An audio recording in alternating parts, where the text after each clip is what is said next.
Hello বন্ধুরা, কেমন আছেন সবাই? হাত মাছগুলো কিছুতেই আমার জালে ধরা দিতে চাইছিল, তাই আমি একটা লগি ব্যবহার করে ওগুলোকে কাবু করে ধরেছি। আর আজকের দিনের আমার শিকার ছিল বেশ কিছু চিংড়ি মাছ। কাজটা দীর্ঘদিতে হচ্ছিল বলে আমি ভাটার সময় নেমেছি ওটাকে নাড়াচাড়া করতে, কারণ এই সময় এখানে প্রচুর মাগুর মাছ থাকার কথা। আমি এখানে পুষা জালটা তৈরি করছি সেই মাগুর মাছগুলো ধরার জন্য, যেগুলো ঘাটার টানে নিচে নামবে যখন আমি ওপরের দিকে নাড়াচাড়া করব। আমি এখনই ওখানে যাচ্ছি ওটাকে নাড়াতে। এই ভাটায় যদি মাছ থাকে তবে ভালোই শিকার হবে। বন্ধুরা, আমি অনুভব করছি মাছগুলো আমার গায়ে ধাক্কা দিচ্ছে। এখন দেখা যাক পুষা জালে কোনোটা ঢুকলো কিনা।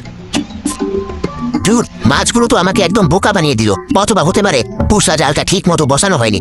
শুধু এটুকু জানি যে এবার আর ওদের কোনো সুযোগ দেব না। আমি এই লগিটা ব্যবহার করব সেই মাছগুলোকে কাবু করতে, যেগুলো আমি জলের উপর ভাসতে দেখেছি। এই তো একটা আমার দিকেই আসছে। লগি দিয়ে একটা বাড়ি দিই, মনে হয় ভুল হয়ে গেল। আরো একটু কাছে আসা পর্যন্ত অপেক্ষা করা উচিত ছিল। যাই হোক, এই তো আরেকটা ভাটা থেকে বেরোতে চাইছে। ওর কপালে আজ দুঃখ আছে, আমার হাতে ধরা পড়বে। এই নে পিঠে এক খা, পাজি কোথাকার। দেখুন, লগির এক বাড়িতেই ওগুলোকে ধরা কত সহজ। এখন এখানে চুপচাপ পড়ে থাক শয়তান। এই তো আরেকটা নড়াচড়া করছে। এই নে সাবাস বেটা, একদম ঠিক জায়গায় লেগেছে। জুতো মতো মারলেও জানোয়ারটা শান্ত হচ্ছে না। পালানোর আগেই ওটাকে ধরতে হবে। বাপরে, জানোয়ারটা তো বেশ ছটফটে। সাইজে বড় বলে নিজেকে খুব লাখ সাহেব ভাবছে। এটা নিয়ে দুটো ধরলাম, বুঝলেন? হাতার এই নিচু জায়গায় আরেকটাকে কোন ঠাসা করেছি। এবার দেব এক মরণ কামড়। এই নে, মেরেছি ঠিকই, কিন্তু কাবু করার জন্য যথেষ্ট ছিল না। তবে ফাটাটা মাছে ঠাসা, আর এই বেটা ডাঙায় সাঁতার কাটা নাটক করছিল। এটা মিস করা অসম্ভব ছিল।